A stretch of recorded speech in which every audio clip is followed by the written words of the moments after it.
Hello. So shall I launch the session? Yes, please, Terence. Yeah. Oh, fantastic. Well, hello, good afternoon, good morning, good evening, depending on where you are. It's been quite a day, I must say.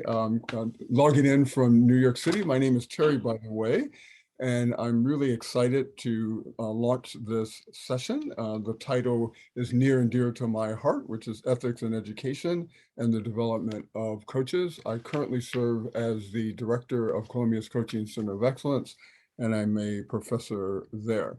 My role is just to take a few moments to introduce the session, including our speakers, which I'll do in a moment.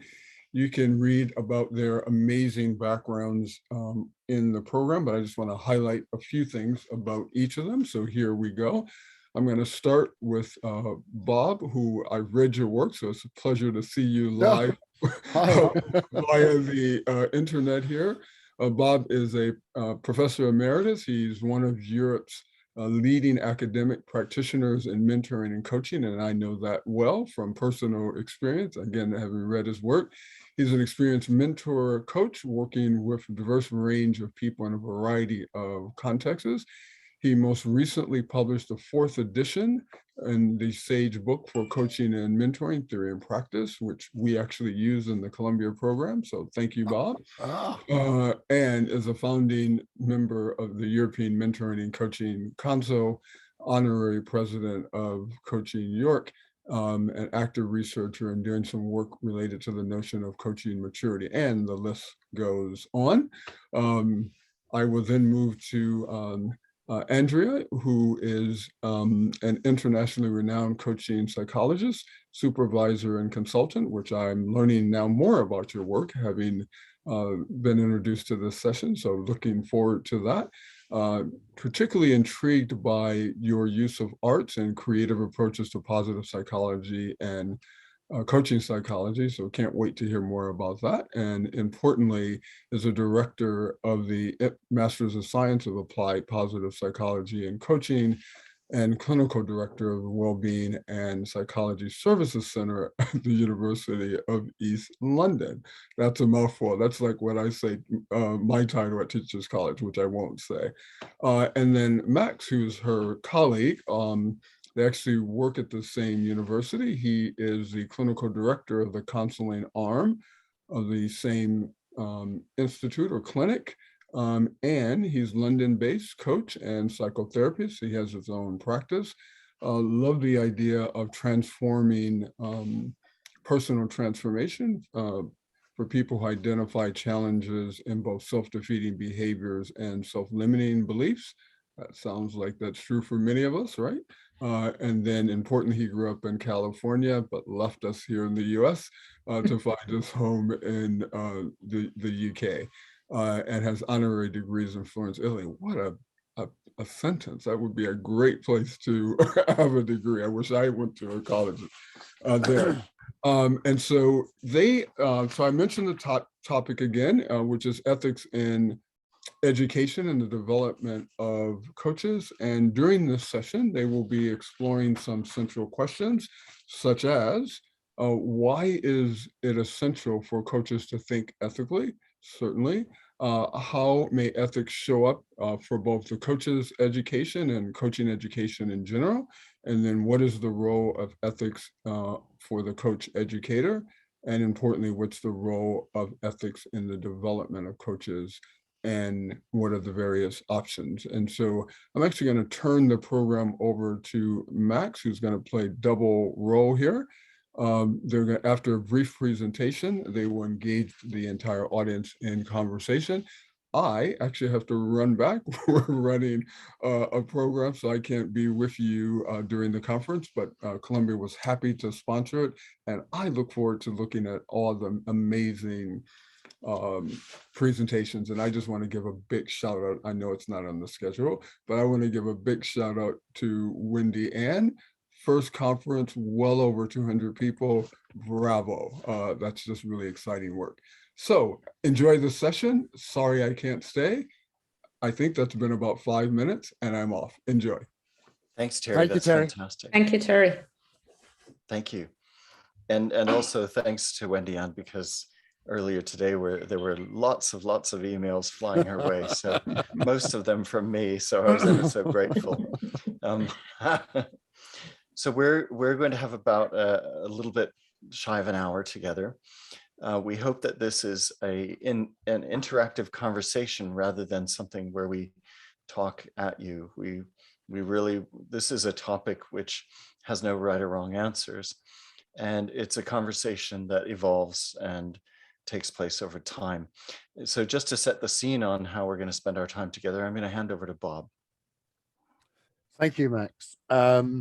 Thank you so much, everybody, for coming. I'm going to start by giving a little bit of context and background to what we've been talking about. And then we're going to work on 3 little illustrative case studies. So the first thing that I'd like to say is that we're using the word education quite deliberately, because the word often attached to coaching is training. And personally, I believe that's what we do to dogs, is we train them. But I think education is something different. And if we're talking about something as sophisticated and as complex and as wonderful as coaching, we need to think about an educative process, not a training process. And with that in mind, we've been thinking about the question of ethics. And ethics can be interpreted, and I'm sure that's been explored in a number of sessions already today, but can be interpreted in all sorts of different ways. We believe very strongly that it's particularly important to consider ethics within the education and development of coaches as an ongoing process. It's not necessarily a kind of one-off. And we're also of the view that ethics is far more of a thinking process, a critical thinking process, than a set of rules to be complied with. So what we're going to do is we're going to look at this in relation to a number of what might be called stigmatized identities. And I just raised some of those, and we're just going to take 3 of them and have a look at them. The other thing that I wanted to say is that the other thing that's been influencing our discussions is the whole idea of McIntyre's virtue ethics, which some of you may have come across previously. I'm sure you have. It's actually, interesting enough, based on good old Aristotle. So we have to go back a long way in history. But Aristotle was somebody who was exploring this idea about leading a virtuous life. And McIntyre developed those ideas a little bit further. And quite simply, he says that ethics is about the character of the person. It is about the way somebody behaves and relates. So it's not necessary, it's not an external process, it's something internal to the virtues of that human being. And therefore, in our view, it is an educatable process to develop a way of thinking and a way of behaving and a way of relating that takes into account what is ethical, what is a set of virtues. So that's our starting point from that point of view. And what we're going to consider, first of all, is the work of Moodley and Lubin in 2009, who identified what they called 7 stigmatized identities. So the first stigmatized identity comes as no surprise: race. The second one is gender, and quickly followed by the idea of sexual orientation. Class could be another stigmatized identity. Disability is another one. Religion is another one. And age is another one. And what we intend to do is invite you to take part in some discussions with some case studies that follow. So what I'm going to do is go through those cases, and well, I'll go through my case if you like, but I'll hand to Max to explain his case. So over to you, Max. Thank you, Bob. Yes, so I taught ethics for a number of years, as Terry mentioned. I had the counseling and psychotherapy arm of our Wellbeing and Psychological Services Center. So for many years, I taught ethics, and it was so philosophical and so intangible to people, including to me, that I found that a case study format was a really good way to do it. So what I would typically do at the beginning of a lecture was present a kind of what I call a zinger. So there was no right or wrong answer. Nobody had ever thought about it before in particular. And people thought, oh my gosh, you know, I don't even know where to begin. And I thought, now my students are engaged. And then I gave the lecture, and then we spent time thinking about it. So we kind of are taking this idea. And it's also worth mentioning, Bob, that if people are interested in where this Moodley and Lubin sort of frame comes from, this was from Palmer and Bohr's The Practitioner's Handbook, a guide for counselors, psychotherapists, and counseling psychologists. It's a sage book. So if this is a really good frame for you, then you'll find that there. So my zinger, so one of the big 7 stigmatized identities is disability. And one of the things I am very interested in is unseen disability. So if somebody is having mobility issues and walks with a device or a cane or a crutch or is in a wheelchair, then we know how to accommodate that. But when someone has an unseen disability, you don't necessarily know what their lived experience is, and we make assumptions. It is inevitable that we make assumptions. So the scenario that so we're going to present you with scenarios and then have you go into small breakout rooms. And I think what we discussed is that you could choose from one of the 3 scenarios. Andrea also brought up, and Bob, I'm sorry about this, but this is another kind of overarching thing, which is the interface between counseling and coaching. So that space in the middle where often some work might veer into counseling and so on. And so some people might want to take that sort of flavor to these cases. So my case study is, what would be your thoughts on working with a client who appeared to your mind to be, as they spoke to you and worked with you, to be struggling with, say, workplace issues, interpersonal issues, relationship issues? And I don't mean conflict, I mean just struggling, not really understanding necessarily what other people's frames of reference were and so on. And it had crossed your mind at a couple of intervals that maybe the client might well be autistic, but might not realize it.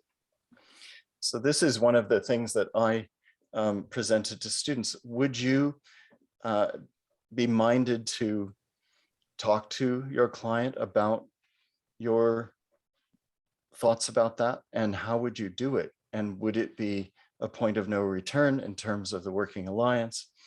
So that's my sort of, and there is no right or wrong answer. There's no rule book, as Bob says. These are about applying your critical thinking skills. So Andrea, then you had one that you would like to present as well. Yes, I do. And I don't know, well, the colleagues that are sitting here, but when I was trained as a coach, not educated many, many years ago, nobody taught me about religion or faith. You know, we were trained to work with goals. What do you want to achieve? You go there, you change, and that's it. And I still remember, you know, one of my first clients, that he was a very religious person. And the idea of talking about goals, it created a little bit of conflict, you know, when we're talking about goals and God's decision and all that. So I brought today, since then, I've been thinking a lot about this, and at the University of East London in the Master in Applied Positive Psychology and Coaching Psychology, we do teach ethics, and this is one of the topics we include there, not only because I have this anecdote, but because we think it's important, and also because we work in a very diverse university, cultural diverse, but also with people with different beliefs and different spirituality approaches. So in general, I would like to, before I present the case study, to invite you to think, you know, how easy it can be for coaches to overlook or avoid addressing our clients' spirituality, faith, or religion.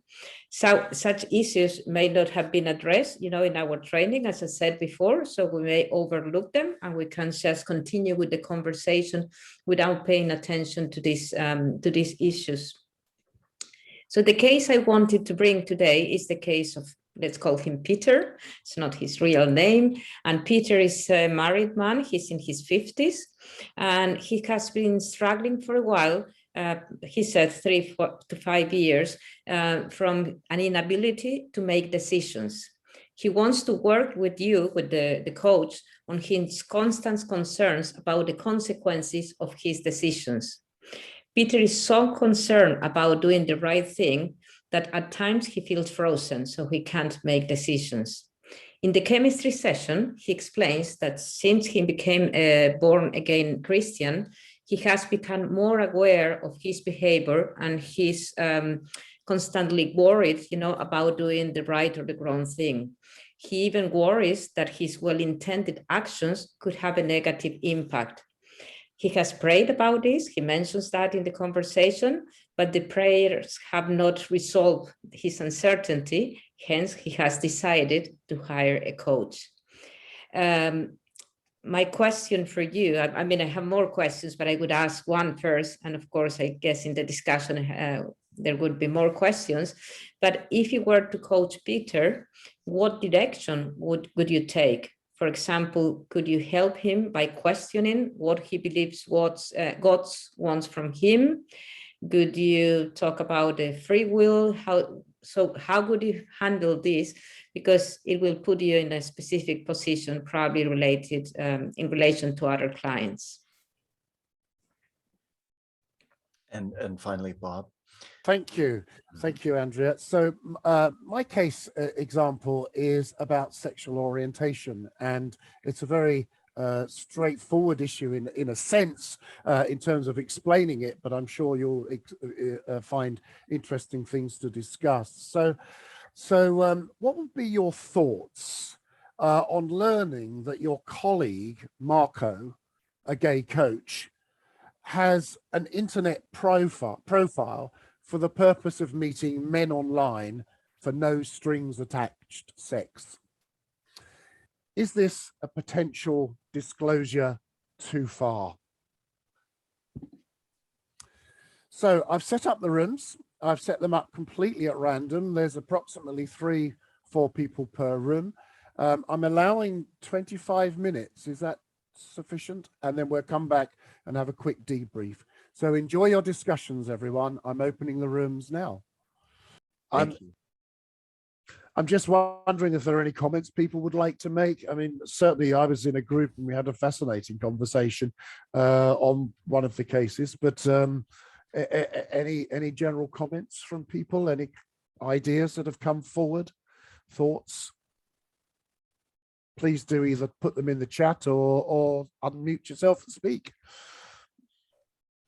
I guess for me, yep, and the group that we were in, the challenge is how, if that's the issue, if it's around autism or if it's around X, Y, and Z, how that narrows you and being really in service of the coachee, that's the only lens that you're seeing. So for me, it's about how we hold that lightly enough to be able to see the whole being and not just to label them in a particular way. And for me, it's about what's being triggered for me and what parts of me are being shut down, which are not in service of that coaching relationship. That's what really struck me from the conversation we were having. Fabulous comment. Yeah, really interesting. I had something similar in my group, actually. Any other thoughts or views? So we have Cheryl's hand up. Okay. Cheryl. Oh, hi, Cheryl. Cooper. Yes. Hi. Yeah, thank you. Yeah, thank you. We had really rich discussion in my group, but we were concluding with a couple of comments about how this links to coach education, as you called it, Bob, because in so many programs, the ethical consideration of coaching can be quite perfunctory. Yes. or it's a minor aspect of the program. And when in fact, in reality, in the coaching practice, it comes up again and again regularly. And in that case, then supervision is really, really important. And in many places, supervision is still undervalued.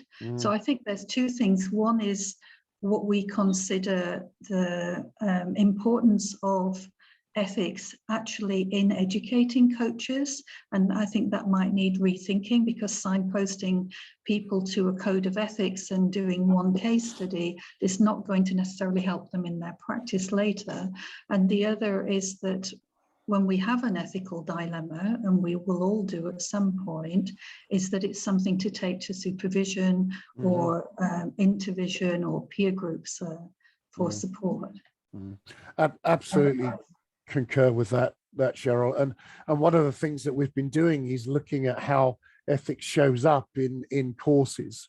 And some courses actually have the word ethics littered all over it, but you get no idea about how it's dealt with at all. And the offering we're putting here is that a series of case studies could be a way of getting into those very important and sometimes very difficult debates.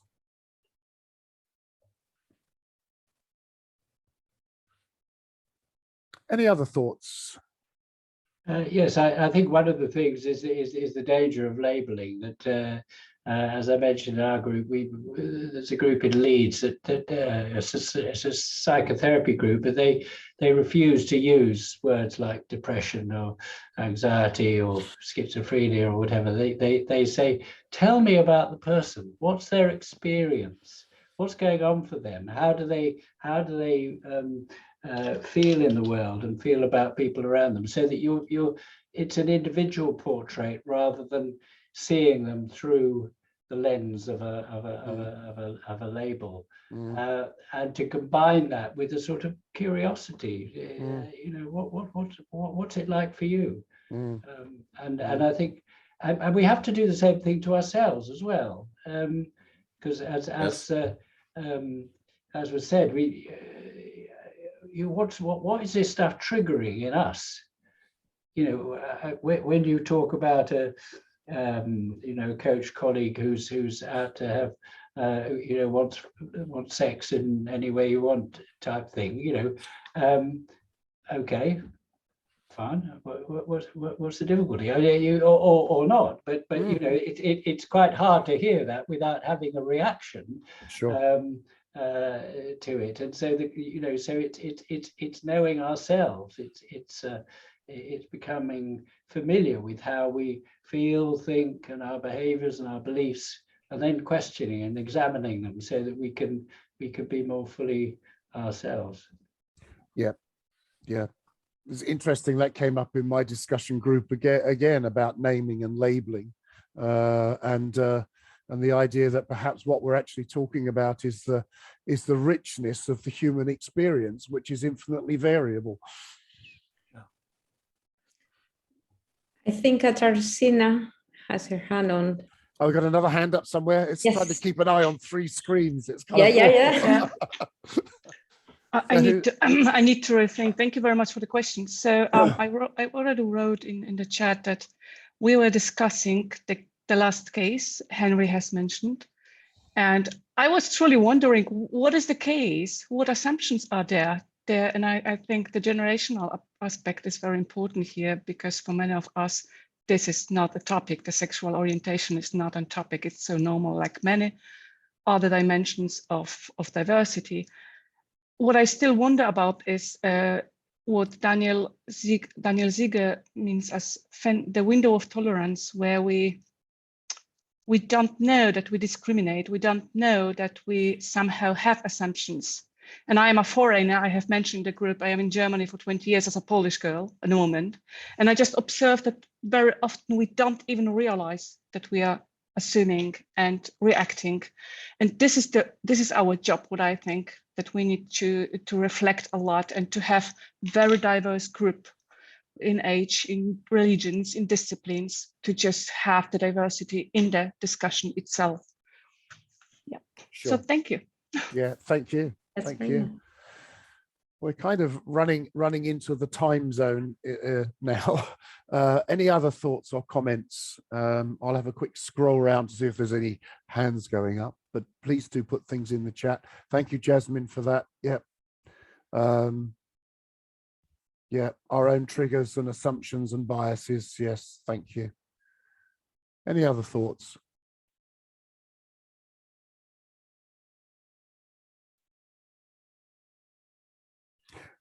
What I'm going to do is Bob, just draw things to a close, if that's okay. Yeah, by all means do, Max. So one of the things that people need to know is that next there is a discussion networking segment, and people need to go to the program to access the link. So it's a different link. So you'd be leaving this link, and what you've been able to do is to attend each event in sequence using the same link. But for the networking segment, you'll have to leave this link and go into the program and find that link. So, and that will commence directly after this. So I guess what I'd like, we had fun, didn't we, Andrea and Bob, kind of thinking about these issues and kicking this ball around. And I had some really fun conversations with Sarah and Anne in my room. And I think that the big overarching issue is there is no right or wrong approach. This, as Bob said, there's no rule book. There's no tablet set in stone. We have to think on our feet. We have to apply our criticality. We have to apply what was said a few moments ago, this curiosity about the individual that sat before us. And that makes it really exciting and rich. And it's always going to evolve, this whole issue of what a person does to maintain an ethical stance and remain within their level of competence, etc. So hopefully it generated more questions than answers. That would be the goal that Bob, Andrea, and I had in mind for today. Fantastic. Thank you, Max. Thank you, Andrea. Thank you both, and thanks everyone for being here. Yep. Thank you for coming. Thank you. Great pleasure. Thanks, Henry. And your comment about curiosity was a really good one. Yep. So thank you so much. So everyone will want to leave this session and consult the program and rejoin for the networking segment that happens next.